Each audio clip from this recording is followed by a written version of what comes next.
This is a Dreamcast disc and is for use only on a Dreamcast unit. Playing this disc on a hi-fi or other audio equipment can cause serious damage to its speakers. Dreamcast, up to 6 billion players. Welcome back to the stage of history. Why don't we play together?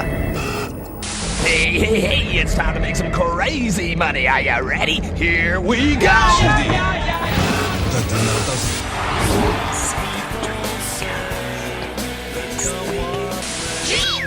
Please stop this disc now. Hello and welcome to the Dreamcast Junkyard DreamPod episode 67. I am joined as always by Mike. Hello Mike, are you well? I am well, Kevin. How are you? Very well. And we are joined by a special guest today. We are joined by Mr. Thomas Charnock. Hello Thomas, are you okay? Hello Kev. Hello Mike. Thank you for having me. It's interesting being a guest back on the Dreamcast Junkyard DreamPod. Yeah, I'm good. Thank you. No, it's before we continue, if you could just confirm that you are here of your own free will, Tom, and that you've not been living in my basement for the last year. Just a minute. I'm just going to read this sign. I am here of my own free will. I am not being forced to do this. No, of course. Yeah, it's good to be on the show. Thank you for having me. No worries. Excellent to have you back. I was going to start with a little statement that I'd prepared, but I've forgotten to read it out. But it was going to be, welcome to the Dreamcast Junkyard, a place where anything Dreamcast related will be taken in, brushed up and paraded. That's my my very first post on the Dreamcast Junkyard? It is your very first post on the Dreamcast. Nice. And I deliberately didn't put it in the running order to keep it as a surprise, and then I friggin' forgot to read it out. Yeah, so there we go. Proof that I'm still very much an amateur. So welcome back to Tom. That's from 2005, I believe. I was there. 2005. I dug that up for an article I was going to put up on the Dreamcast UK Anniversary. But due to another article that went up, I've held that back for the time being. But I just wanted to throw that in here. Mike, when did you first join the Dreamcast Junkyard? As a member of the Junkyard, or as a staff member? I joined just after I contacted Tom about the first guide via email, because I'd been reading Junkyard for years, and I think I joined about a year later. I think it was about a day before we started the group. I think I might be wrong. What I was impressed with that first post, Tom, it's got a odd amount of high engagement and comments, considering it was just a post saying you'd set up a blog. 2005 was a very different time. Oh yeah, it was a much let's say less politically charged and troll infested place. The internet of 2005, I think. Yeah, brilliant. Yeah. Just before we move on, would you still have been able to have connected with your Dreamcast at that time, or had everything internet-wise shut down? Oh, in 2005? No, I think it was pretty much dead at that point. Everything that enables you to connect to Dreamcast internet now has kind of been done retroactively, as far as I know. So, yeah. And on that cheery note, we're going to move on then and just check. So, Tom, in the time you've been away, mentioned before the show, it's been about a year. What have you actually been up to? Because this is one of the questions we get a lot via the social media channels. What about me? Yeah. Yeah. Asking what? Saying what? What's Tom doing? Where's Tom gone? Why do you keep letting that Kev guy do the shows? Why do you keep letting that Kev guy do the Twitter? Does he not know how to spell? Although I think most of that's probably your alt accounts, but... Yeah, we don't talk about the alt accounts. No, I've mostly for the last year been rocking back and forward in a pool of my own urine and feces whilst watching the Brexit debates on BBC News 24, a 24-hour loop. Obviously, that's not what I've actually been doing, but it feels like I have. In the last year, what have I been doing? Just kind of working, playing on the PS4 and on the Switch, keeping an eye on you lot when I can, see what you're doing. I don't really know what to say. Not a lot, really. Just kind of living life. That's it. Excellent. Yeah, just to throw it in there. If you are a reader of the Dreamcast Junkyard blog, Tom has got an article up today that I'm sure we'll speak about at some stage. But I never know how to pronounce this. Strumwind, is that right? Sturmwind. Sturmwind. Not Sturmwind, because it's like German in it or something. Right. But Sturmwind sounds like a good lager I would have enjoyed once. It's coming to the Switch, so we'll get around to that. So you mentioned the Switch and the PS4. Then, have you got any favourite games from the last sort of year? Then, or a year's a long time, but I'll cast my mind back as far as about the last month or so. On the PS4, I have been playing a game called Control, which is a Remedy shooter, very much in the vein of Max Payne. But the reason I'm quite intrigued and like it is because of all the lore surrounding it. It's a lot of urban legends, and you play as a member of this organization that looks into like weird phenomena. There's very much an X-Files kind of vibe about it, which is pretty cool. So I've been playing that on the PS4, and of course the annual Pro Evolution Soccer, which for some reason I continue to buy every year, just because I like PES really. On the Switch, I've not really been playing any of the big games that have released recently. A lot of the sort of the first party Nintendo games, like is it Link's Awakening? Yes, yeah. I think sorry, go ahead. As you say, it's about the only one that's come out this year off the top of my head, isn't it? Their kind of major Nintendo franchise. Yeah, I mean, I for some reason they never really appealed to me. Like the Mario Tennis was another one that came out. Was it last year or earlier this year? And but the things I've been playing are like sort of smaller indie games. I've been playing a game called Bad North, which is a real-time strategy game, which is really, really cool. It's kind of isometric view with like Viking warriors. I've also been playing a game called Tiny Metal, Full Metal Rumble, I think it's called, which is another strategy game, turn-based strategy game. And the only kind of what you would kind of call a AAA game is Grid Autosport, which is a game I actually really liked on the 360. When it came to the Switch, I thought I'm going to have some of that, even though the Switch hasn't got analog triggers for acceleration and braking. I really want a good real-world simulation racer on the Switch, and it absolutely delivers. It's really, really good. It's basically the same game as the PS3 and the Xbox 360 versions, but to play something like that, like on the go or in your hand, is brilliant. So yeah, Grid Autosport as well. Have I seen you tweeting about that, Mike, or am I imagining this? You have. Yeah, it's a great game. It's a great game. It's I've never thought about it. I've got what's it called? Virtua Racing, the Sega Ages version, but I've never thought about the lack of triggers for those kind of acceleration on that game. Obviously, that's an arcade game, so you pretty much always want to be going as fast as possible. But yeah, how does it handle in handheld mode then? Yeah, it's good. I mean, it does have support for the GameCube controllers. Right. So you can use those if you want, and they've got analog triggers. But to be honest, I don't think it really matters. I mean, there were games on systems before analog triggers were a thing that played really well, racing games anyway.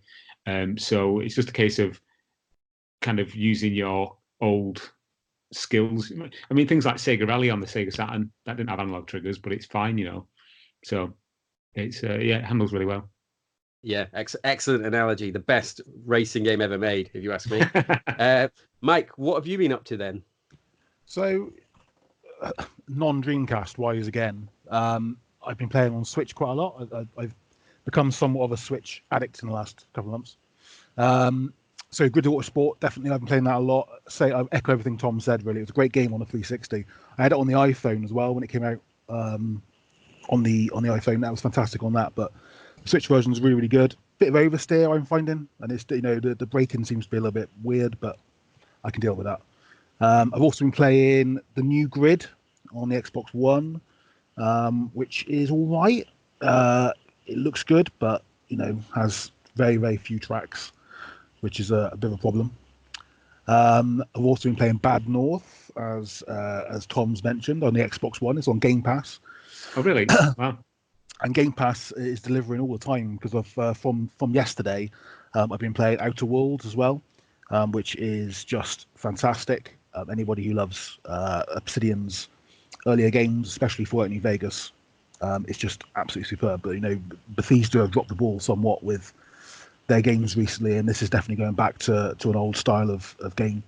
But the game I've been playing most by far is The Witcher Witcher 3 on the Switch. It's my favorite game of all time anyway. And I was a little bit hesitant about picking up on Switch because it's downgrading graphics, which with The Witcher, especially with the new enhanced versions for the Pro and the Xbox One X, they look stunning. So to have it on Switch where it's downgraded, I thought was going to be a bit of a problem, but absolutely not. It's still the greatest game, and to play it in handheld is just a miracle.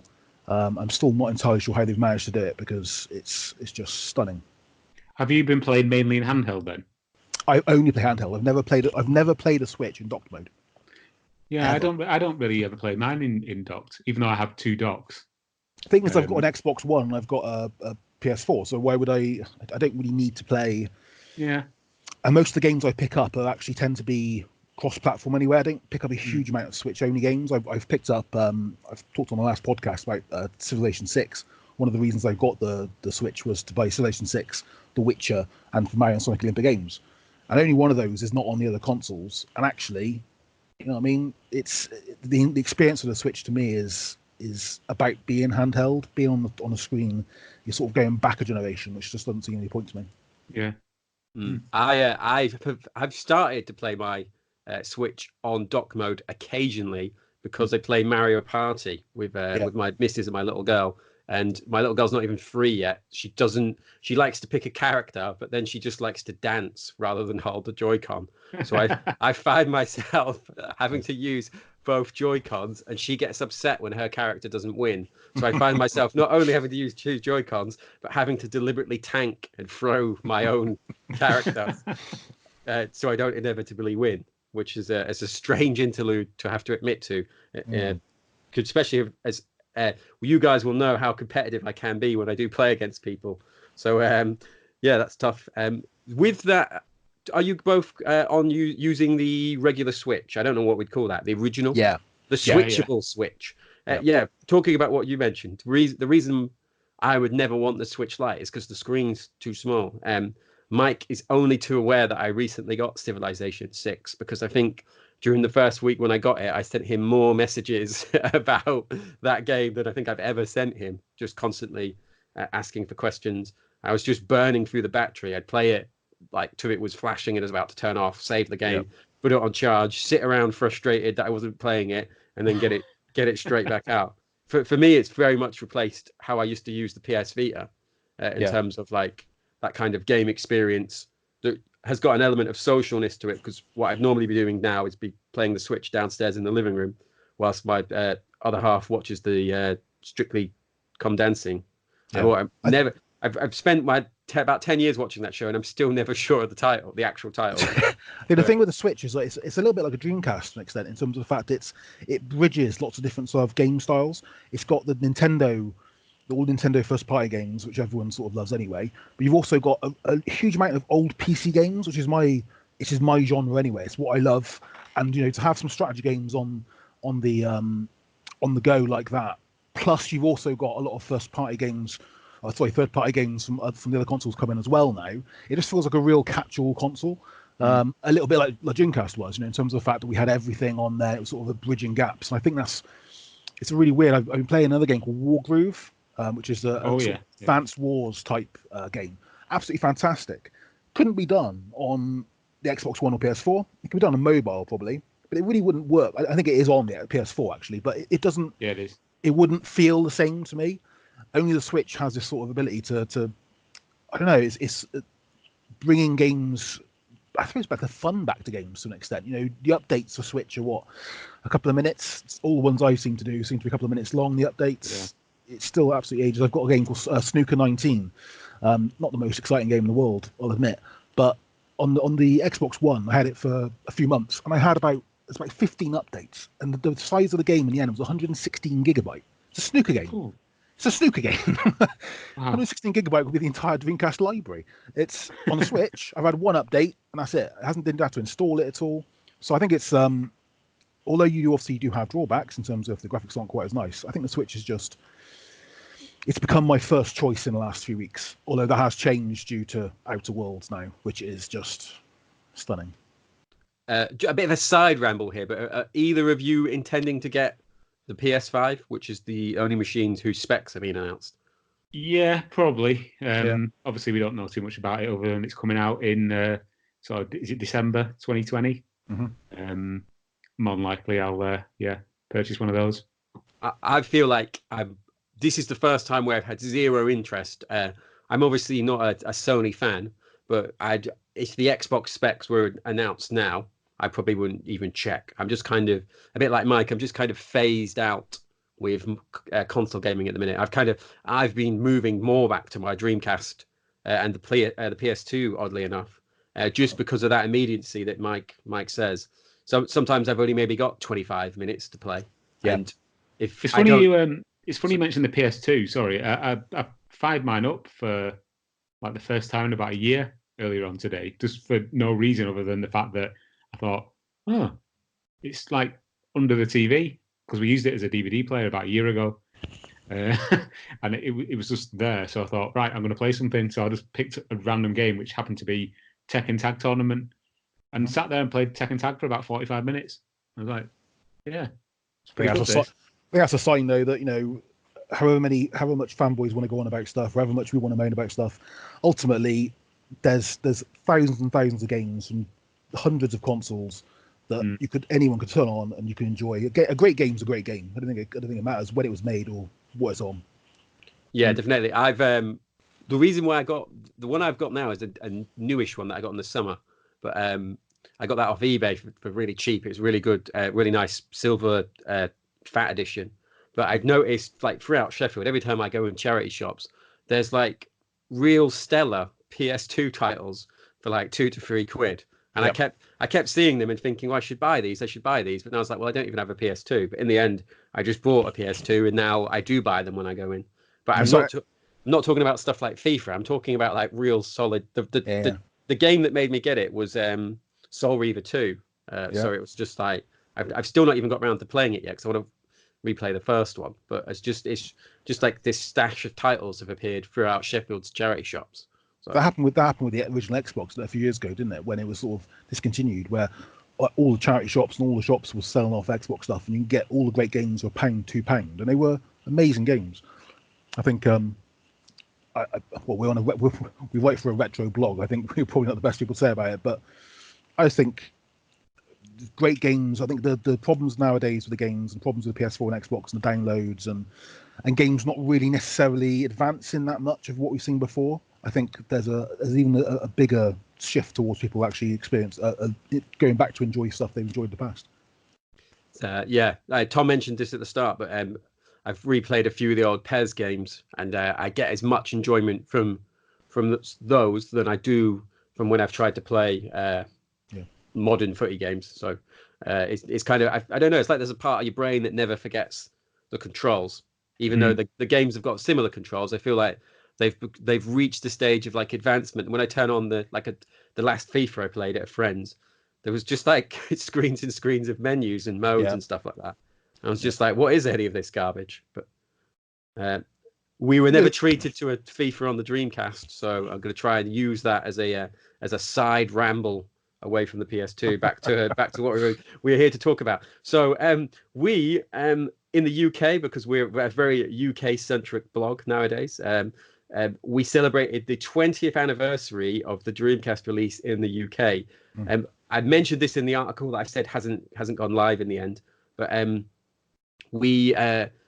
it's one of the charms for me of the Dreamcast was just how staggered and split apart those releases were. Now I know, and few people are like, oh well, the 20th anniversary was the year before. It's the year it comes out originally in the first territory, which was Japan, and we know because we celebrated that, the three of us together in Blackpool. A great day. My memory of that. Was indeed. So, but the UK date and the US dates, I personally think it's cool that it's important to different people. Now, for me, my own 20th anniversary will be Christmas Day because my Dreamcast was a Christmas present. But when did either Mike? Well, let's start with you, Mike. When did you get the Dreamcast? Were you a day one adopter? So I seem to have a gap in my memory from 1998 to 2002. So I don't actually remember what I did in terms of consoles that much. But I started my first job on October the 3rd, 1999. So and also I worked in a stockroom basically. So and we sold consoles. So my first basic job was stacking Dreamcasts up. I'm pretty sure I bought a Dreamcast very early on the next year, so maybe January, February 2000. I was a big PC gamer, so my first purchase when I got my job was a PC, so I must have had a little bit of time between the PC and the Dreamcast. And Tom, I know the story of your Dreamcast has been recounted a few different times, but I'd like you to take us through it, mainly because I'm struggling to remember. I've got the story of you trading away your Dreamcast locked in my brain, but I can't remember your origin story. my origin story. It's an epic tale, worthy of a Marvel film, I think.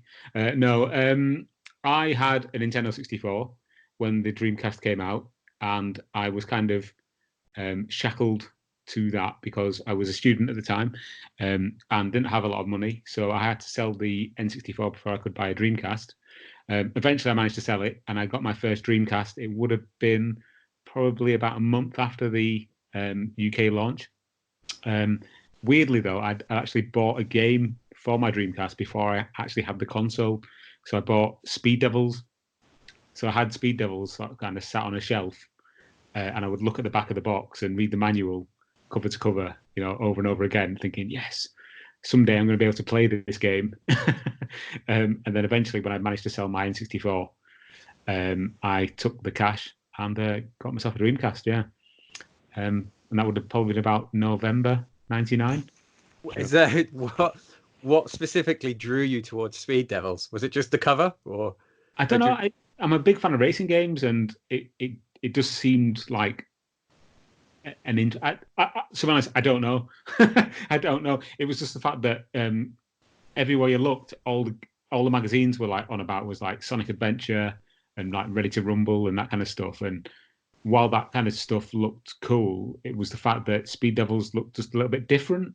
And I like racing games, so I was like, right, I'm going to get that. And I don't know what it was, but it almost felt like none of the games were bad. So it didn't really matter which one I got, but I kind of settled on Speed Devils because I just wanted a decent racing game. I like that, yeah.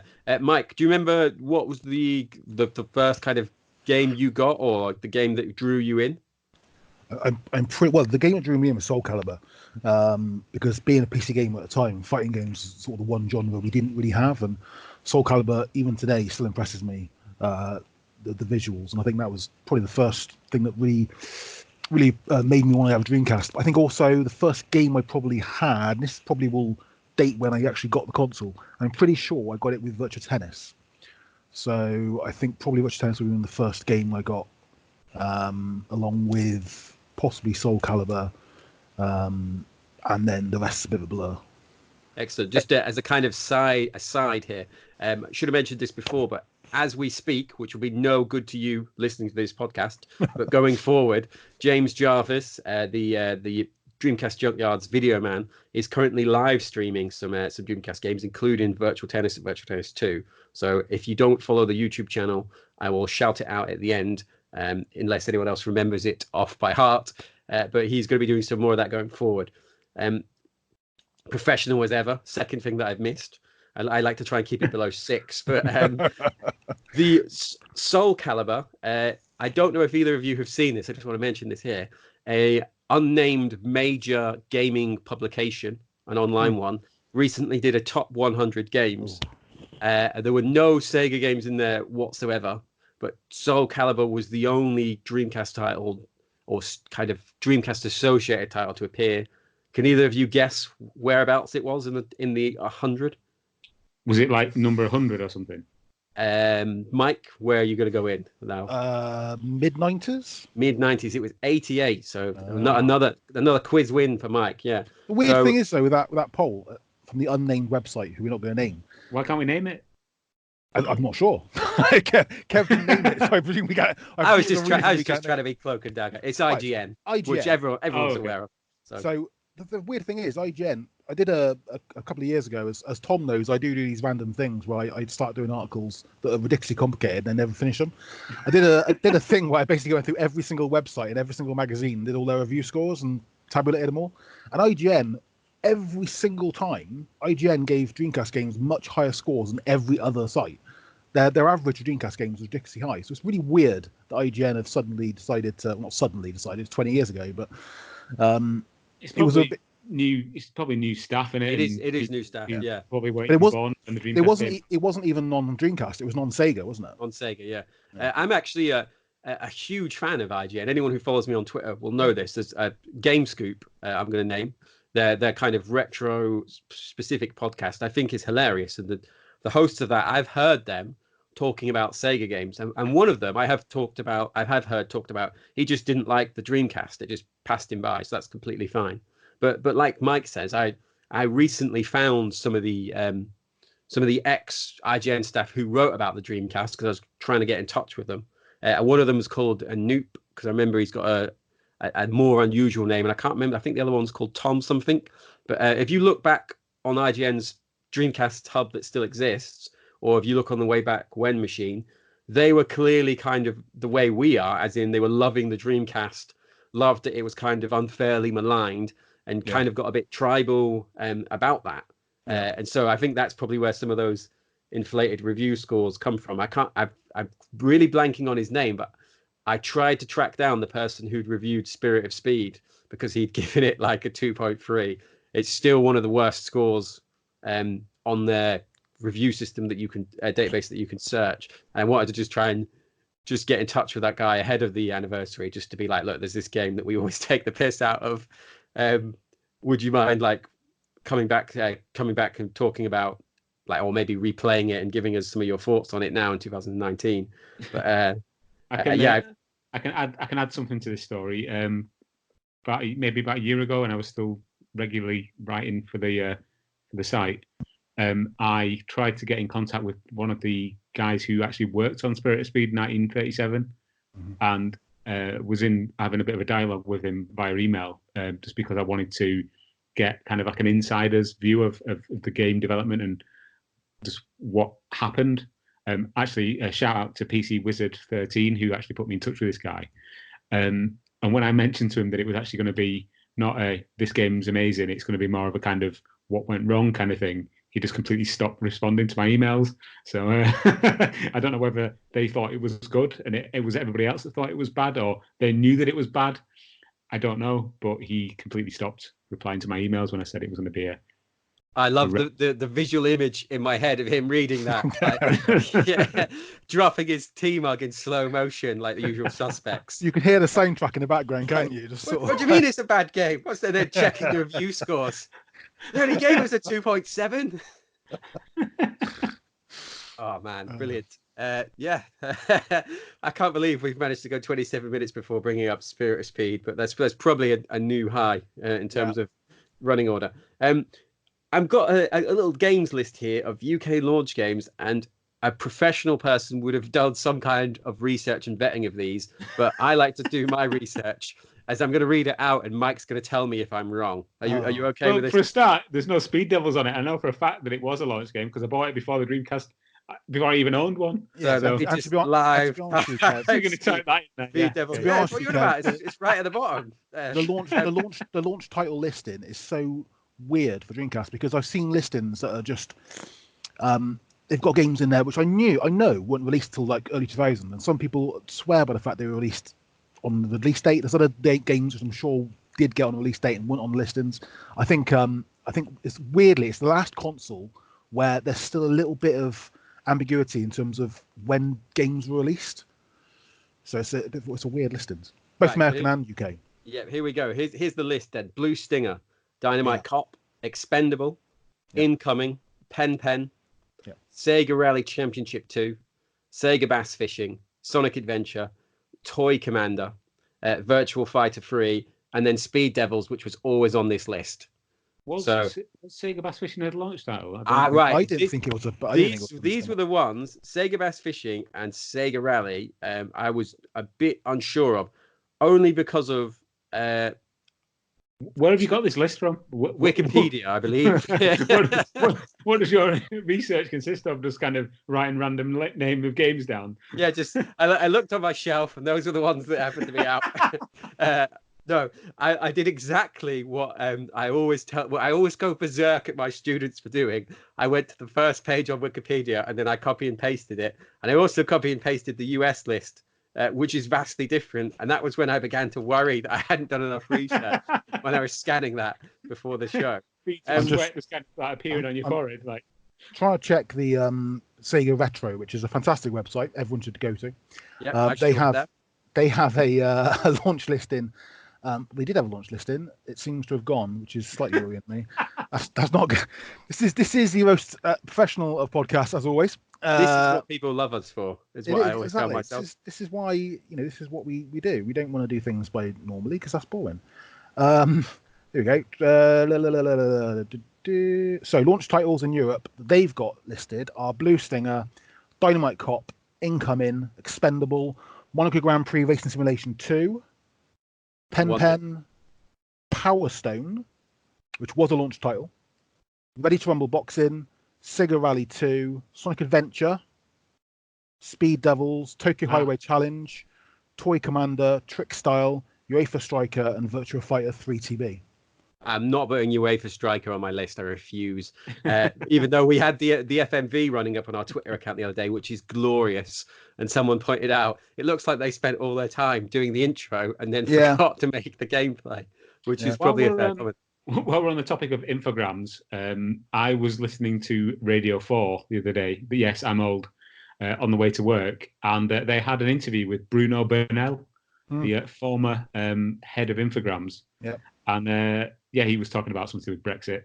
But I was like, yes, Bruno Bernal of former, Dreamcast publisher Infogrames.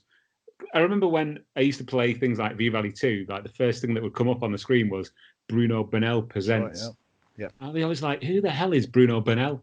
Yeah. And over time, obviously, I've got to know who he is. And obviously, we did that article recently, or a couple of months ago, about the Sega Fish Life, and the actual unit that was donated to Musée Bolo, the ones who actually dumped the Sega Fish Life software for the first time. It actually came from Bruno Bernal's private collection. Yeah. So I'm there listening to this guy on Radio 4 talking about Brexit, thinking to myself, that's the guy who used to pop up on V-Rally 2 and also has a massive collection of Dreamcast stuff. Weird how the world works, isn't it? I'm so fascinated by what does he do now then? What's elevated him to this position? He's an MP now. He's an MP in France. I would vote for him though, so I can see that. I'd vote for anyone who told me they knew anything about Dreamcast, if I'm honest. We mentioned this Sega Bass Fishing. I'm convinced that I got that upon release because I was so excited about the fishing rod, and I seem to remember that would have been about mid-January, early February. So this was when I became concerned that this list wasn't the greatest. Mike, I know that you have played everything on here. Have you got any personal favourites from our new launch list that we've just thrown together?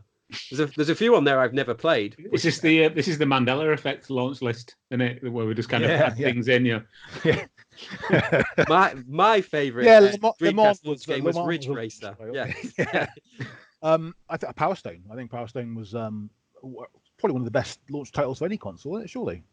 Power Stone's a fantastic game. Sonic Adventure. I think to be honest with you, there's nothing actually, apart from UEFA Striker, which is terrible, but not terrible in terms of the context of Dreamcast football games. There's nothing really bad on their list. It's a pretty solid, and that's one of the. It was known as one of the best launches ever, wasn't it? It's a pretty decent lineup of games. I think there's it's like Expendable and Incoming, which I know people don't like that much, but actually they're pretty decent, solid games. They're not. I know people love to say any game which gets below an 8 on a scoring system is somehow bad, but they're solid average games.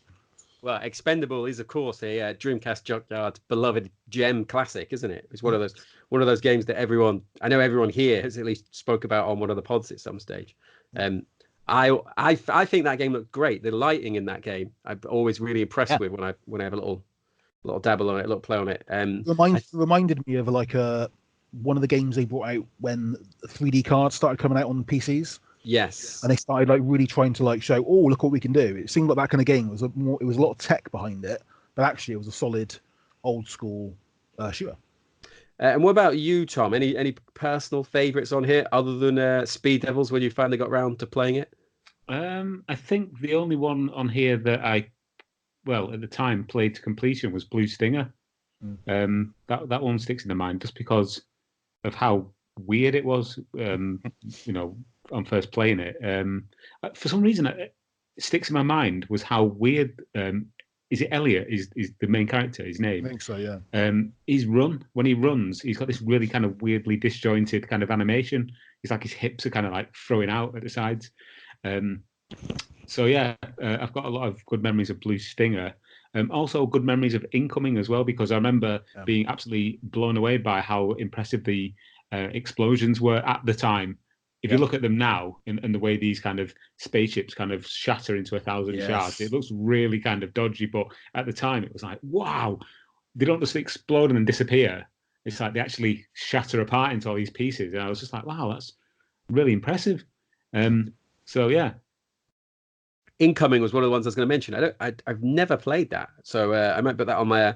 One of the things I've been doing with the Twitter stream of Dreamcast games that I would normally do about this time on a Saturday at the moment is I get people to pick a game and then I'll have a go at it for the first time, which sometimes results in a spectacular mess, especially if the game doesn't have a tutorial or anything like that. But sorry, Kev, if you don't mind, I'd just like to mention a couple of others. I know you spoke about Expendable earlier. One thing that I remember really clearly from that game is the environment kind of morphing. I say technology, but the effect looked really impressive at the time. And one other mention has to go to Trick Style. Have either of you tried playing Trick Style recently? No. Yes. The frame rate is atrocious. It is awful. It's absolutely unplayable. But I remember at the time it looked amazing, but frame rates weren't something I was actually really bothered about then. But try and playing it now in a sort of a 60 frame per second 4K kind of environment that we have nowadays, it just looks like garbage. Yeah, so that's all I wanted to say. Sorry, Kev. No. I was going to say one of the ones that I did play that I completely missed until about maybe a month ago is Toy Commander. What a brilliant game. Yeah. I spoke to you away from the podcast about this briefly, Tom. You've played this, haven't you? Oh yeah. Played it extensively, and the kind of weird add-ons that came on demo discs, the Santa the Christmas versions one, of the game, the Christmas Toy Commander games. The thing that kind of struck me about Toy Commander was that I'd previously played a game that had a level that was set inside a big house, which was called Club Drive on the Atari Jaguar. Which was kind of like this kind of weird flat shaded game where you drive a toy car around. Talking about bad frame rates. Yes, talking about bad frame rates. And completely square wheels and cars that don't actually rotate. A strange cat frame rate, yeah. And it was kind of like, I only had the Jaguar a couple of years prior to having the Dreamcast, but obviously the gulf in difference between the Jag and the Dreamcast, where you're in this kind of fully like 3D rendered house, it was like, wow. Look at this thing, man. It's amazing. You can fly this little toy car around. It did actually, there was a massive sense of scale. You know, you did actually feel like you were a toy in this like giant house, because everything was kind of created in such a way that it did feel that, you know, you were a tiny object in a real house, especially where you could kind of fly a little toy plane down the weirdly waterless U-bend of a toilet, you know, to go into the sewer of the house, which was something that always sticks in my mind for some reason. I've only really played the first 2 rooms or 2 worlds, whatever they've called so far, that, but I couldn't help, and I get this is a very kind of old man yells at cloud type of problem, but that first level you're kind of like driving around and you drive up the fridge and stuff like that, and that's cool. Then that level just is flooded, and I can't help but feel when the house owner comes home and their entire downstairs of the house is flooded and there's toy ships and stuff everywhere, they're going to be livid. And it's just when as I was playing it, I couldn't get that kind of fixation out of my head. about like how angry you would be in that situation. Would have made a great sequel. But then, if you if you watch the, it could be like a point and click adventure of the house owner trying to unravel what's gone on. But if you watch the intro properly, which I didn't do when I was streaming, I think it's pretty clear that the water isn't real and it's just in the toy commander or the kid's imagination, isn't it? Yeah. You see him coming down the stairs. I was going to say that maybe it is real because obviously, as you've just alluded to there, in the intro, it shows the little boy kind of moving all the trucks around. So in this kind of like weird kind of step back from the actual game, all the vehicles are being controlled by this boy running about. So the little bastard has actually flooded the house. Flooded the house. Yeah. and then just off camera, as you're continuing to play, like Dad walks in and goes, "What are you doing, man?" You know what I mean? It gives him a good hiding for flooding the house. Maybe, yeah, That's maybe the that DLC I want to see. the like having to ring the insurance company and lie. Oh, like the pipe must have broke. I don't know what's happened. And then, oh yeah, that'd be that. Someone should kickstart that game, and we could all finally live out. This is a title I'm going to mention now. Just get your thoughts on this. That I don't remember. Let me just prefix this. One of the things I loved about the Dreamcast, it came out. I was 17 at the time. And it existed that era where we had jobs, but we weren't like, you couldn't just spend the amounts on games that you can as an adult because we were all kind of part-time. So we would kind of, if a good game came out, say Sega Bass Fishing, I was the only one of my group of friends who owned that because it was decided Kev will buy that. Then someone else would buy a different game and someone else would buy a different game. And it was only certain kind of stellar games, Soul Calibur, for example, that we'd have multiple copies of. Yeah. I don't remember anyone from our group owning this, and it's Virtual Fighter 3 to be correct. And I still don't think I've ever played a great deal of this. How is this viewed by people? I think it was massively overshadowed, wasn't it, by Soul Calibur, which came out a few months later. I did play it because a mate of mine actually he had an import Dreamcast, a Japanese one, and one of the games he had with it was Virtual Fighter 3TB. So I had played it, and I kind of decided, having played it, that even though it looked graphically like light years ahead of what I was playing on my N64 at the time, I'd kind of seen enough. So I was, It's weirdly, so it's only one of the European launches. There's only one of the 3 games that were sequels to Saturn games, and I think at that point, already the Dreamcast had, because the Dreamcast was such the graphics were so much of a step up. Even PC owners at the time thought the Dreamcast looked stunning, and that was a real step up. And I think Virtua Fighter just looked old. It just looked tired. And I think that it's same with Sega Rally 2. It looked old. You know, they were old. They were games that were great on the Saturn, but you know what? This is a new generation, and actually they didn't work quite as well. The other one's Dynamite Cop, which is one of my favorite games of all time, so I'm not going to mention that. But yeah, it's for me. It's weird to think about that. I just didn't even try that because I was being a Saturn fan and a Saturn diehard. I was such a Virtua Fighter fan. I got Sega Rally 2. My memory of this is I got the Dreamcast on Christmas Day, and the only game I can remember that I definitely got with it that we'll talk about in a second is Ready to Rumble. And I remember that as soon as I got my Christmas money, I put that to one side. I waited to Boxing Day and I rang Special Reserves Game, if we've talked about before on here, but the mail order catalog, and I ordered Sega Rally Championship 2 via phone, gave them my dad's debit card details, gave him the money, and then spent the rest of the Christmas period waiting on that arriving. It seems like some kind of brutally archaic time to have to order something by speaking to someone over the phone. But I just it was what I did anytime I had any money, because they were so much cheaper. I've still got that copy of Sega Rally 2, and it's $29.99 on it, which obviously why I bought it from Special Reserve. And I know there was like a it was like £7 a year membership fee, wasn't it, or something like that? But I'm quite impressed that Special Reserve had somebody manning the phone on Boxing Day. Boxing Day, yeah. I remember a few kind of trips with my dad to go to the Nottingham store, even though it was like well over an hour's drive from our house, and it felt like a real big treat. And I've seen photos of that Nottingham store since, and it's not very big. But at the time, even as a kind of late teenager, it felt like a kind of mesmerizing experience to me. And I think that's why I love the Dreamcast so much, because it came out, like I said, I was 17. I wouldn't have been 18 to August, and it existed in that kind of back end of being like a year 13 or like just about to leave high school for our American audience. Teen. I had a job.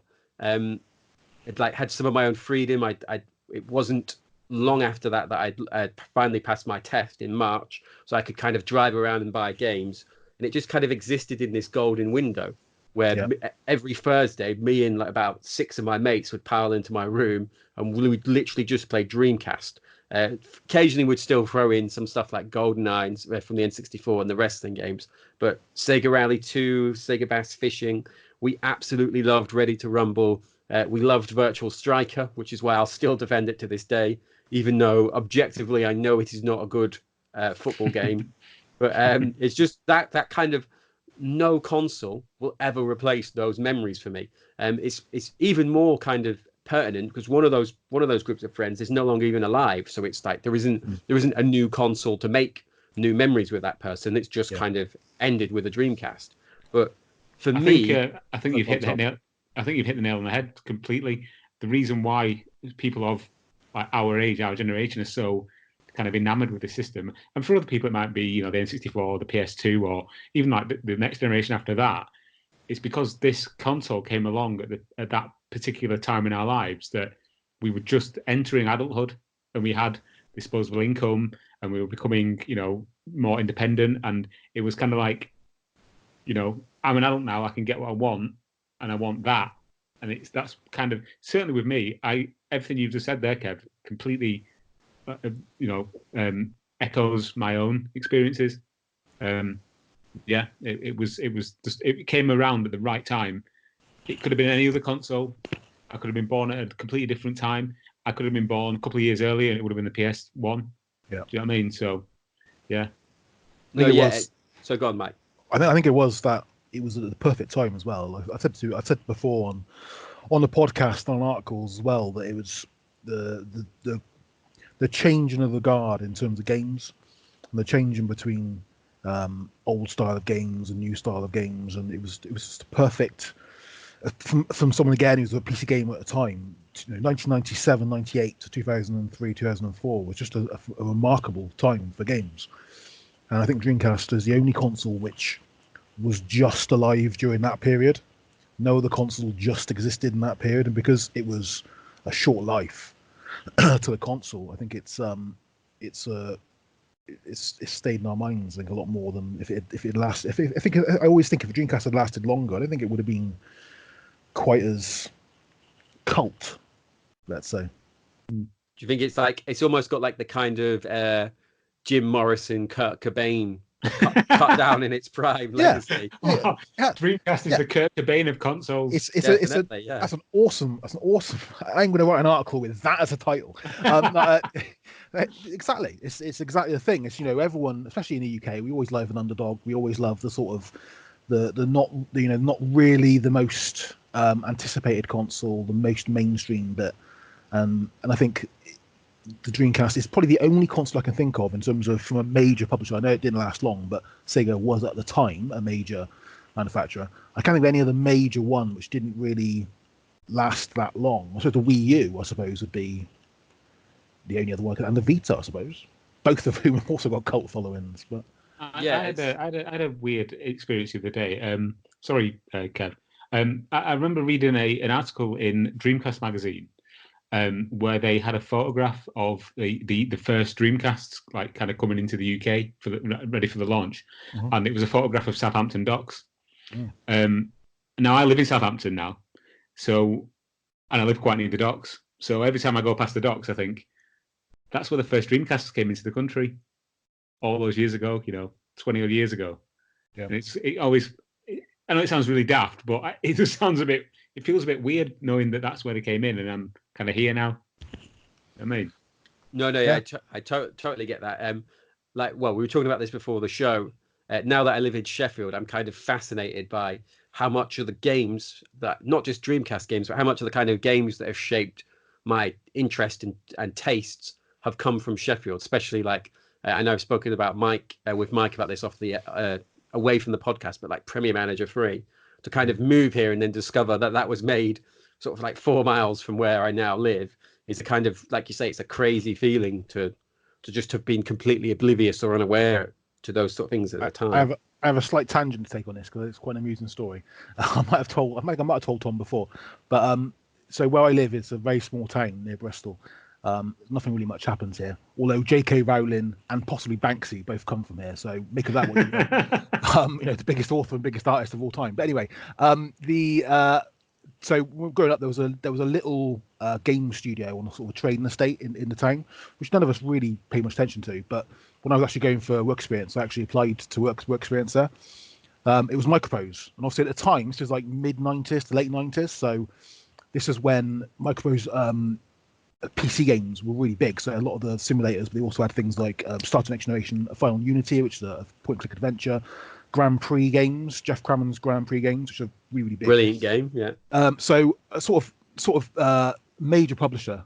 One of the games they published was Transport Tycoon, and in Transport Tycoon, when you first set a game up and you set England as your main city, you basically have the towns. They automatically name the towns, and they name the towns after the towns I come from, which is really weird. But I told some a guy I worked with once that Chris Sawyer, who made Transport Tycoon, also went on to make Roller Coaster Tycoon as well, came from Yate, and we made all these games. Within about a month afterwards, I found on Wikipedia this massive article saying that Chris Sawyer was from Yate, and like from what street he was from and stuff. I was like, that's not true. I made it up. I didn't know it. I just thought that might be the right one. So for the second time in my life, something I said as a sort of an offhand remark has ended up being classed as fact. I find because you said the guy was from Yate, somebody took that as fact and put it on Wikipedia. So because I said Microprose was from Yate, so I said Microprose from Yate. So I said, before we know, Jeff Crammond and Chris Sawyer could be from Yate. Next thing I know, the guy had obviously gone on Wikipedia and decided to put an article saying that, or put in a thing saying it's from Yate. So I always have this like feeling that like if Chris Sawyer or Jeff Crammond ever put like a massive game out, and someone was in an interview, they go, "Oh, so you were born in Yate? Born where? What the hell is that?" It's like, for it's because of you. Exactly, yeah. It's like when it's like offhand. It's a very weird sort of remark you make when you're sort of 19, 20, or a bit older than that, 21 probably, but this like offhand remark, and all of a sudden looking at Wikipedia, it was like, oh shit. Oh no. That's brilliant. It might be true as well. I don't actually know, but if anyone has any contact with Chris Sawyer, please get in touch with him and ask him where he's from, please. And just I don't think Chris Sawyer made a game on Dreamcast. I'm just going to check. He didn't make a game on Dreamcast, did he? Just get him to vet his Wikipedia page for us, please. And if he also happens to know which Dreamcast games were officially launch titles in the UK, feel free to get him to edit that other page as well. So, did he make any Dreamcast games, Mike? Well, I don't think he did. I don't think. I'm just thinking though, obviously, because Grand Prix 3, Jeff Crammond Grand Prix 3 was meant to go on Dreamcast, wasn't it? So I remember seeing lots of articles and magazines, and I am 99% sure Jeff Crammond was actually based in the same town I am. So technically, it does mean that game was probably made in the town I was in, which is quite weird, because that means there could be around this area somewhere a beta of that game, which would be. Well, mate, get yourself to the car boot sales. Yeah, have you ever seen Storage Wars, Mike? The trashy TV show. I now expect you to be the Yate Storage Wars equivalent of that guy who's called Papa Bear or whatever whatever his name is. So I've picked the only character I know that definitely has a beard. So you're already half the way there. That could be you. You need your own catchphrase, because his is "That's money." And if you find it, Mike, you could sell it to a YouTuber for an extortionate amount of money, and then what I do is I'd encase it in a plastic coffin, and then get a little sticker saying VGA 85+, and then sell it to some idiot for £5,000. bit There we more go. wood, Got it. probably, because Got it. that's what we do apparently now in retro games, isn't it? Oh, did you see that thing where the guy bought some Nintendo games for like £1 million or something? That dentist. Yeah. Yeah. It was weird because the article I read was actually said dentist buys games. Why did you mention it was dentist? I don't understand what relevance that has to anything you've made a comment on. He probably asked them to put that in so people know he's got good hygiene. So when he sells them in the future, that's like the ultimate. Comes from a pet-free, smoke-free home. Like, I'm a dentist. Cleanliness is my business. So, Oh dear. there we go. Right, gonna mention one last game just to see if you agree with me that you like this or not, or your thoughts on this. Ready to Rumble, the first Dreamcast game I ever played. Are we fans of this or? Yeah, it's good. It's good in multiplayer. It's not very good in single player. It's a bit dull. It is a bit dull. Yeah, I noticed. I can't remember who this was. I think it might have been Brian from the who will write for the Dreamcast Junkyard occasionally and is the Saturn Junkyard, one of the Saturn Junkyard crew.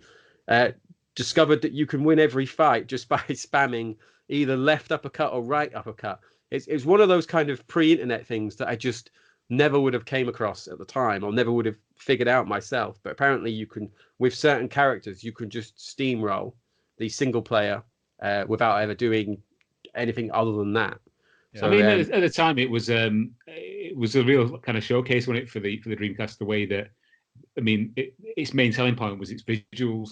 Yes, it looked like nothing else, did it? You know, and then when the PS1 and the N64 ports came out, you were just like, "What is this?" Like, for me, it felt like a kind of, and I'm a huge fan of this series, but it felt like a kind of fully 3D Punch Out from the NES and Super NES. Do you know, like the kind of like the first time you saw like Afro Thunder, or you saw like Lula, whatever she's called, or any of the other characters, the way the faces, you could tell what side they were being hit on.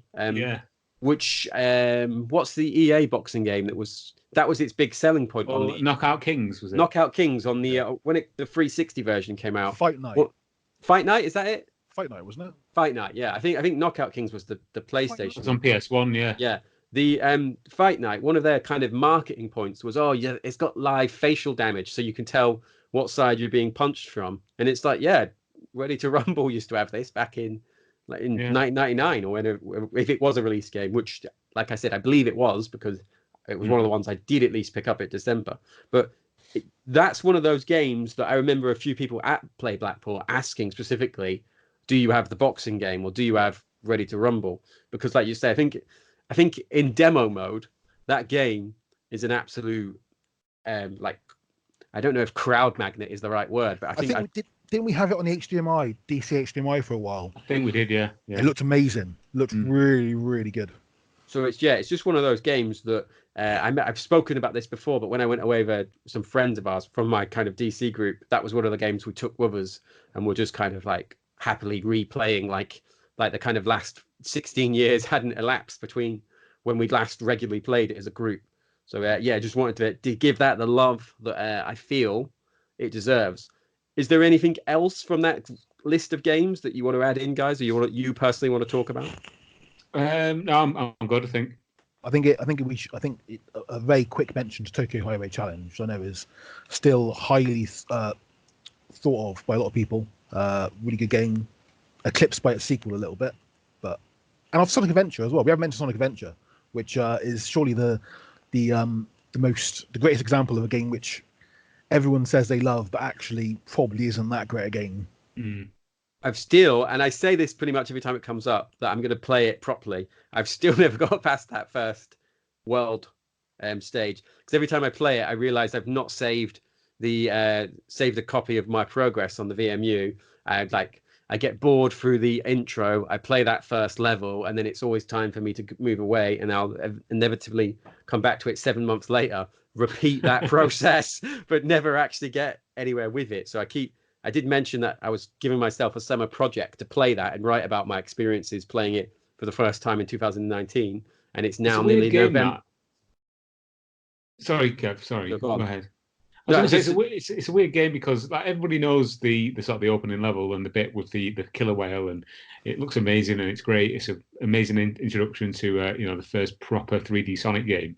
Yeah. But then after that, it kind of becomes a bit like a sort of a bit of a watered down kind of RPG. Yeah. And it just gets a bit like laborious to play, and especially when it's kind of really buggy as well. And it just, I don't know, it could have done with like maybe another 6 months development time. Yeah. I mean, I've not played it since I first played it back in the day. And I just remember it feeling a bit kind of janky. I think the only thing to remember about it is that it was early '99 because it came out quite soon after launch in Japan, didn't it? Yeah. This was an early '99 game. It looked amazing. And graphically, it was a step up. But I know that we had Darren James, the editor of Retro Game, on it before. I know that he hates the game with a passion and gets quite annoyed when everyone always says it's one of the greatest games on Dreamcast because it objectively it really is not a great game. But I think that opening level, I don't think any opening level has been quite as not stunning. It's so, I suppose, awe-inspiring to an extent. What a massive step up that first level was to see it running, especially in the UK. 60. I'm guessing 60 frames a second. I'm never really good at frames a second, but I'm pretty sure it's 60. Don't forget the way that Pumpkin Hill is like abused every single Halloween on social media. Someone has already shared that video from our Twitter account. Was that you, Mike? Because it was not me. It was not. All right, so we'll have to track down who that was and let them know the shade Tom is throwing their way. But yeah, I know the one you mean. I'm just like, I've died on this hill before, but I think Sonic, the first Sonic, is similar in the sense that everyone remembers Green Hill Zone or whatever it's called. Yeah. But then when you get through to Marvel Zone, it's a terrible game. It's a test standing around on the platform. I will die on a hill with you, Kev. There we go. We will stand with our Dreamcast light guns, defending against the hordes of uninterested people. Basically, the first Sonic game it's not a great game. Sonic 2 is a masterpiece, but Sonic 1 has never been that good. The Mass System version of Sonic is a much better game than the Mega Drive version of Sonic. I've always wondered if Sonic Adventure is similar to that because people will talk to me about two memories. The first part, and then there's a level that almost kind of looks Crazy Taxi-ish. Does that ring any bells with you? That's 2, though, isn't it? Oh, right. So there you go. So the truck chasing you. Yes, the two things that people speak to me about. That's the first level Sonic Adventure 2. There we go. As if that doesn't. I'm going to use that as proving my point completely. The only two bits people ever talk to me about are the first two levels. So I've never played the second one at all. City Escape, it's called, isn't it? Yeah, that's right. So it sounds. You guys describing it to me now, it sounds exactly like the Whale Chase, but they've changed it for a truck. Pretty much. Yeah, it is pretty much. Yeah. So there we go. But in defense, Sonic Adventure 2 is a much better game. It does away with a lot of stuff that Adventure 1 and Sonic Adventure 1 is one of the few games on Dreamcast I've actually completed fully. I've completed some racing games and stuff, but I haven't completed a huge amount of adventure-based games. I have completed Sonic Adventure several times, and it's an okay game. Sonic Adventure 2 is really good because it gets away with a lot of the stuff which was a bit boring in the first one. Random thought. Did they use one of the trucks from 18 Wheeler for that sequence? Because if they didn't, they missed the trick. I think weird Easter egg. Yeah, I don't. It's a black. I'm sure it's a black truck, isn't it? I can't remember now what the. I'm gonna have to go to Google now and have a look at cities. Yeah. So yeah, on that, I played 18 Wheeler for the first time last weekend. Great game. Found it fairly hard the first couple of playthroughs. I keep meaning to go back to it, but my worry with Sonic Adventure, especially as I said, I've never played it, is that if you've not got that kind of retro nostalgia like I had for Virtual Striker, that you won't forgive its flaws. Unlike, say, during the 20th anniversary when I was streaming some stuff on Twitter, I played Jet Set Radio, which is the first time I've played it on Dreamcast since playing it on a demo disc, because I played it on Xbox and then played it on PS Vita. Yeah. And after maybe if you find the stream video of this, because it still exists on the Twitter account, you'll see what I'm talking about. I spent maybe the first 7 or 8 minutes struggling to adjust to a kind of older style control pad, single stick camera on the left trigger. But then it just kind of clicked in my head. And it's such a brilliant game. The gameplay is great. The sound is incredible. The characters are amazing. And it was just one of those things that there was no. Let me phrase it this way: I could take that to one of my friends who's got kids in the kind of 12 to 17-year-old age range with my Dreamcast, and I know that they'd probably enjoy it once they figured out the controls. Yeah. There's Sonic Adventure. I think they'd know the character of Sonic, but from my experience of those first couple of levels, or that first level world, I don't feel like I'd be as confident stating that as something that they would enjoy. I think it depends if they've played any modern 3D Sonic games, because modern 3D Sonic games, I'm going to go out on a limb here and say they're probably worse than Adventure. I don't think I've played a single 3D Sonic game since the Dreamcast, which has actually been better than either Adventures. They've been pretty poor. I'm trying to think anything at all now I've played. Generations wasn't really a 3D one, so yeah, they're all I don't know if either of you played on the Wii U. I played Sonic Lost World. Is it Lost World? Yeah. That was terrible. I mean, like the controls were worse than I remembered Adventure being.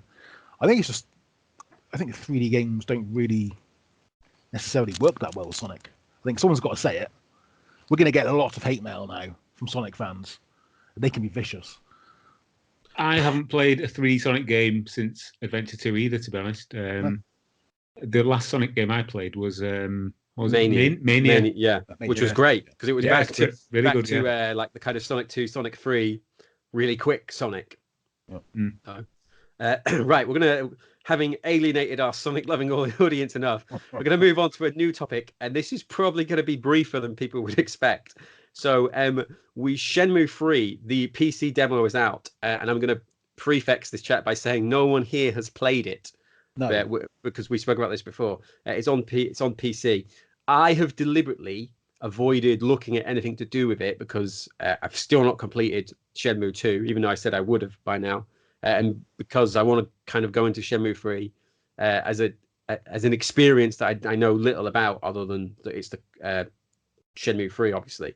Yeah. Have either of you delved into it? Or I know, Mike, you have just backed the collector's edition, haven't you? I've just pre-ordered the collector's edition. Yeah, so I've got the Kickstarter version coming anyway. What do you get in the collector's edition? You get a Phoenix mirror, double-sided Phoenix mirror. You get a light box. You get some patches, some stickers, and a game. I think, to be honest with you, I haven't bought a limited edition for so long, and I haven't sort of bought anything Dreamcast related in a wide sense for quite a while. So I thought I'd go for it. I missed out when it first came up for sale. A few more came on Simply Games, so I thought I'll go for it. Can I ask how much that cost you? It's $69.99. Oh, not too bad. I thought you were going to say 500 or something like that. Then no, I'm not that much of a Shenmue fan. I probably am, but I think I've spoken about this on the podcast before. I know I annoyed some Shenmue fans once because I said that Shenmue fighting engine was poor. So I'm not going to say that again. Shenmue is one of the only games. I think Fallout, probably old Fallout, and Skyrim, and Witcher, and Shenmue. To me, it was a life-changing thing. So I'm $69.99. You know, it's only money. Can't take it with us, can we? So. Didn't Ross back the Kickstarter for like £1,000? I know. So I don't know. Ross is a massive. Yeah. I don't know the figure, but he is in the game because one of the Kickstarter screens they showed where they were editing in the backers to that level was Ross. It was they happened to be working on his likeness at the time. I hope I've got that right. I will try and find that, and he's in the background. What he's doing is he's kicking a shit out of a developer of an indie game. Just in the background. That's what he's doing. But so I am blanking. Is it Limited Run Games, Mike, who did the version of this where you get a Dreamcast case? Yeah, so Limited Run Games did the same version I got, but they did it with the case as well. Very, very quickly, before you go any further, Josh, who's the guy who runs Limited Run Games, is a massive Dreamcast collector. He's got 3 games to go to get a worldwide set. So I've been contacting him a couple of times over the last few weeks because he's got a couple of games left that I'm going to try and see if I can find for him. He's a massive Dreamcast fan. So I'm always hoping, and I know he wants to at some point, put out something Dreamcast related because that would be awesome. For whatever you think about Limited Run Games, I know some people don't like some of the things they do. I thought I'd put out there that Josh is a massive Dreamcast fan. Are you going to try and get him on the podcast? Definitely. Yeah. I was just about to throw into there. I've spoken to Josh about this. I didn't want to mention him without knowing his company name, but he's going to try and send us one of the Dreamcast cases that they are making just for us to have a look at, post up on the site. But he said that Mike's Ultimate Dreamcast Collector's Guide was invaluable to him doing his collection. So I correctly pointed out that I did most of the work on that. He should be sending that praise to me. Obviously, I didn't do that. So just wanted to mention that there. Another thing that I'd failed to note down. But I just hope that that's going to be the experience that people want from it. I will probably love it, whatever. I've graduated. I've finally ordered a Yakuza 0, which someone has recommended to me. I'd enjoy based on talking about Shenmue. I'm still kind of playing through Shenmue. There's the Xbox clips we were sharing over the summer from our Twitter account was me just playing through that and just loving it. It was quite a horrible experience though, playing it downstairs whilst my missus was there, because she doesn't have the nostalgia for it, and she kept saying stuff like, some of the stuff that people say in this game is dreadful. Yeah. Or why did that guy say that? Or why does that guy look like that? Or I played through Shenmue with my wife, sort of watching the game, and she gets bored when I'm playing games anyway, but I think she got bored a lot quicker than usual. Just wanted to mention that. Are you planning on getting that, Tom?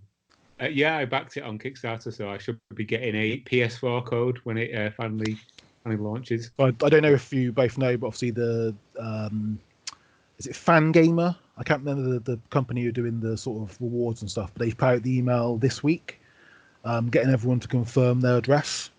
Okay. So they've actually sent an email out to all backers saying confirm the address. The game has gone gold. They've already announced it's gone gold, and they are looking to get the game out within a couple of days before or on the day of release. So I know a lot of people sort of been worried about the game not coming to them by the release date, but actually they are confirming addresses. They've got distribution centers, from what I understand, in several different countries rather than just one. And I would think we will start getting our games 17th, 18th onwards. Excellent. Yeah, cool.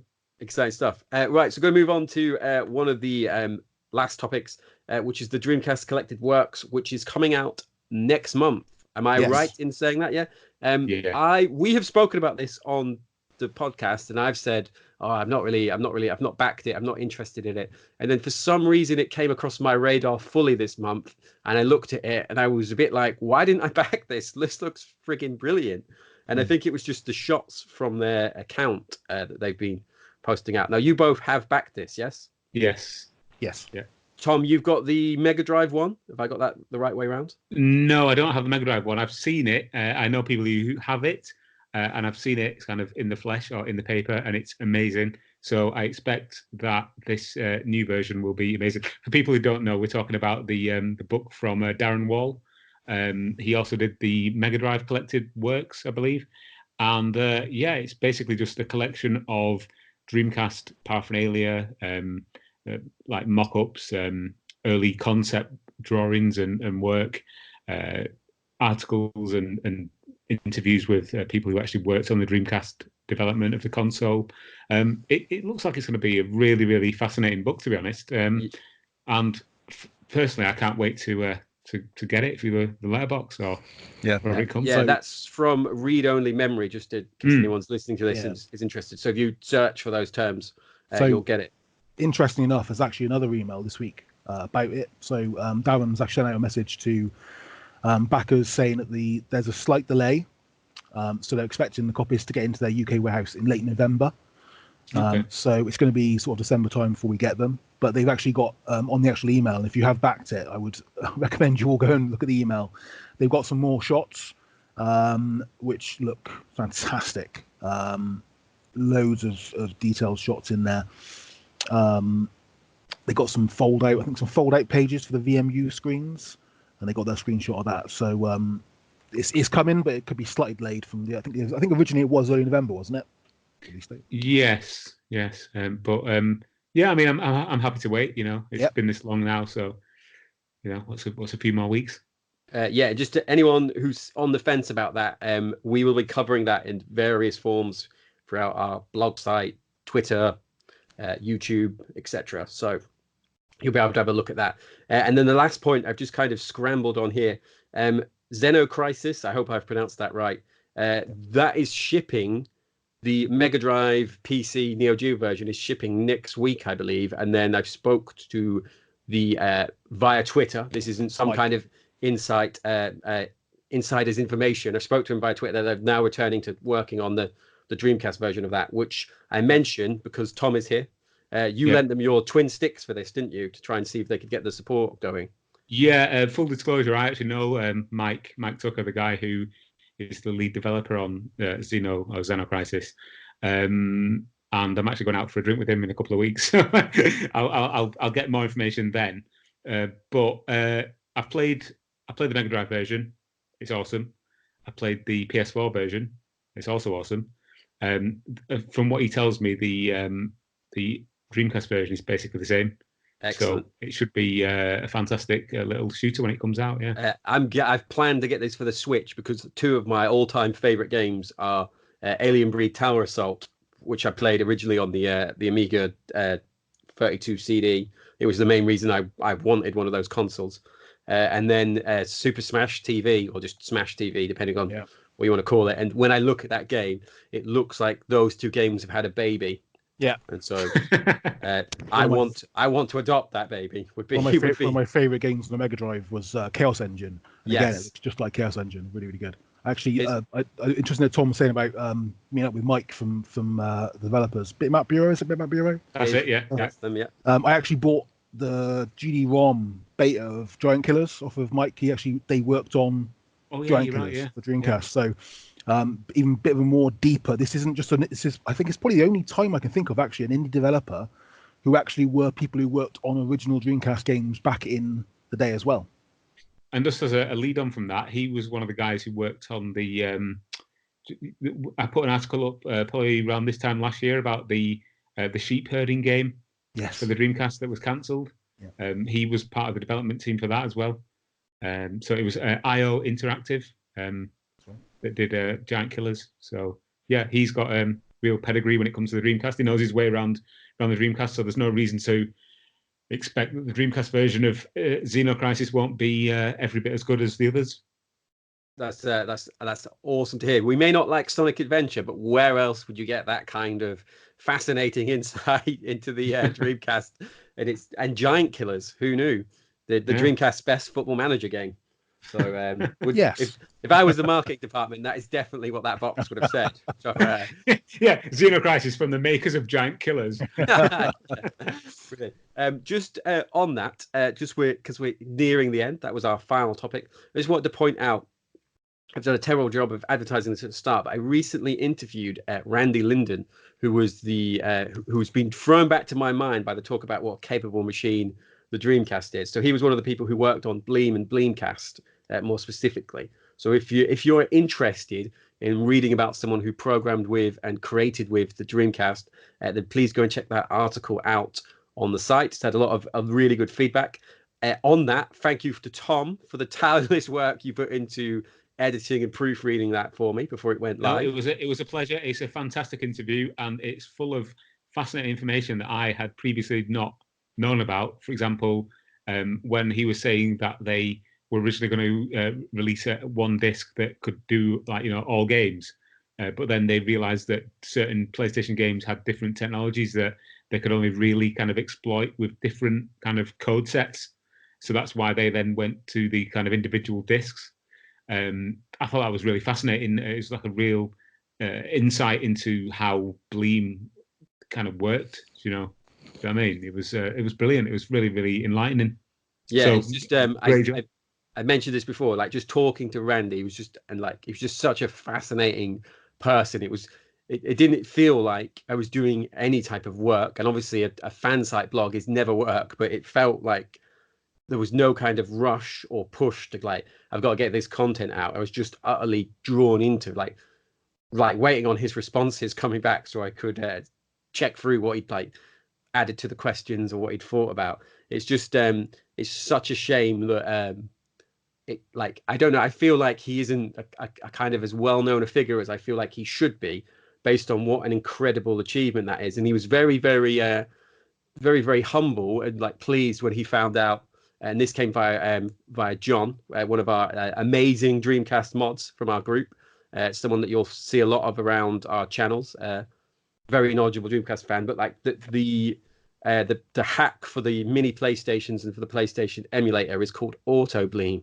So the fact that there's that kind of homage within the current emulator community to someone who made emulation legal effectively, he was just really really touched by that. So just if you are listening to this, Randy, just wanted to say thank you for the time you gave up in answering that. I think everyone who's read it has been really, really appreciative of that kind of, like Tom says, that inside knowledge. Totally. And one little thing I'd like to squeeze in as well is today I discovered that Strumwind is coming out on the Switch. Did we mention this earlier? Yeah, I mean, we mentioned it briefly at the very top, but yeah, I spoke via email with Johannes Graf, the guy who basically runs Duranic on his own. We've had emails, back and forward over the years, just because I'm a fan of his work and he's a fan of what we do on the Junkyard. And I just asked him for a bit more information. He says, yeah, it's going to be coming out on the Switch and the Xbox One. He's redone the graphics of the Dreamcast version, 4K on the Xbox One X, and 1080p 60 frames a second on Switch docked. And yeah, it looks amazing. So I just wanted to squeeze that in if I'm permitted. Of course, yeah. I've not played that on the Dreamcast, but when I saw that article today, I was like, I will get this for the Switch, I think, then, just because it's kind of flavor of the month. Mike, I'm going to imagine that you own that, given your collected. Yes, I do. I haven't got the plush Kraken, which you can get on collector's edition. I've always wanted a plush Kraken, which you can get. Kraken's one of the bosses in the game. Is a Kraken. Yeah. We're not just randomly mentioning sea monsters. We've randomly mentioned flags of the Ottoman Empire before, so that is true. That was a good episode. That was. But, no, they were. So we're just getting near the kind of wrap ups and the closings now. I just want a bit of shout out to say, we kind of celebrated the 20th anniversary of when it was released in Japan. We celebrated the US one, but it was a huge occasion for our US listeners, our US fans in the group, the Facebook group that we talk about a lot. We celebrated the UK release.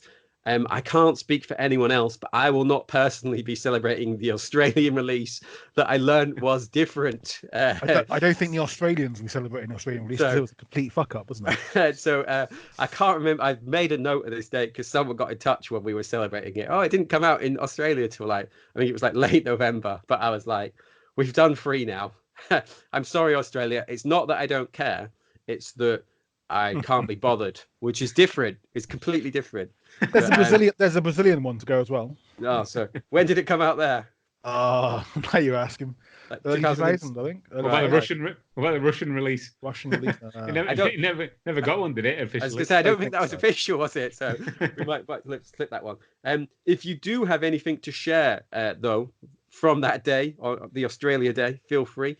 One of the things that got that was great for me to see, and I've blanked on this guy's name. This was flagged up to us via Facebook, but one of the game stores in Valencia in Spain had made like a really cool anniversary display case. Yeah. So go check that out if you do follow us on Twitter. If you don't, we are at the DC Junkyard.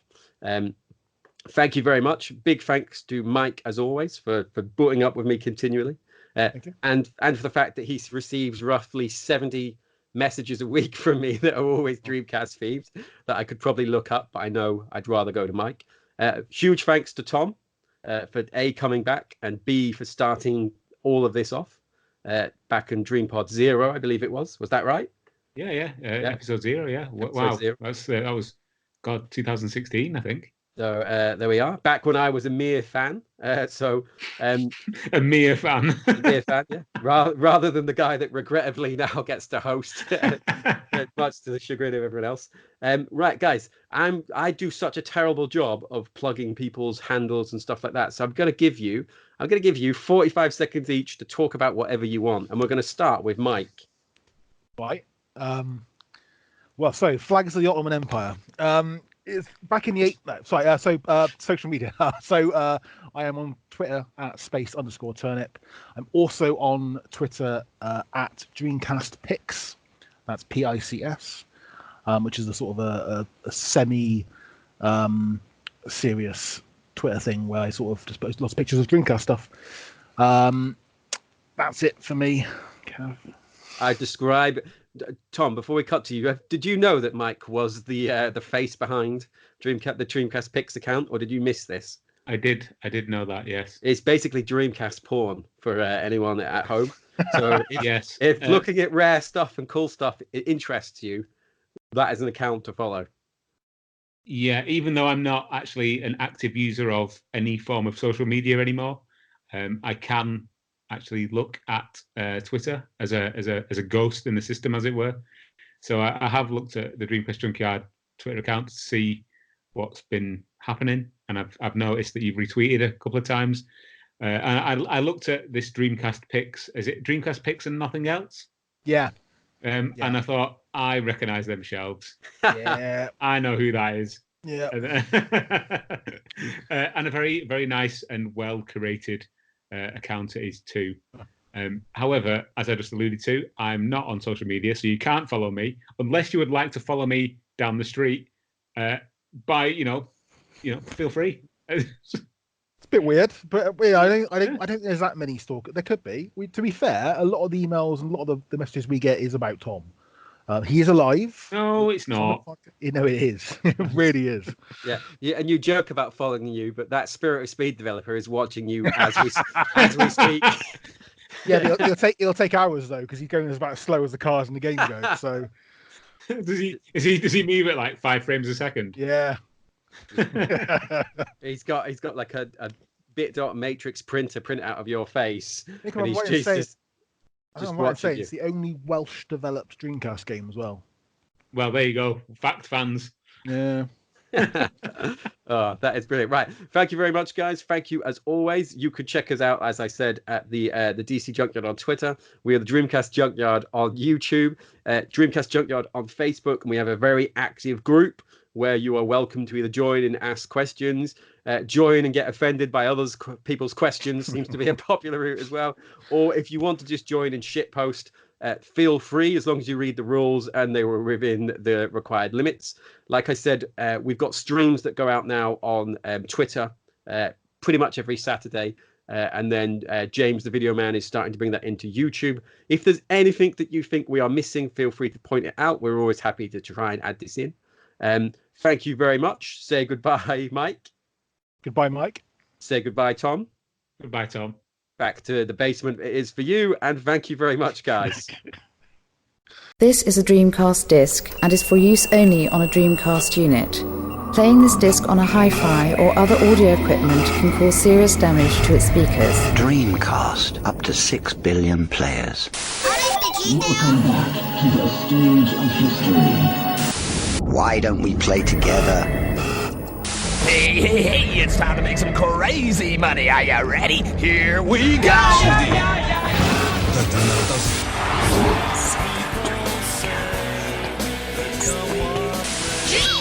Please stop this disc now.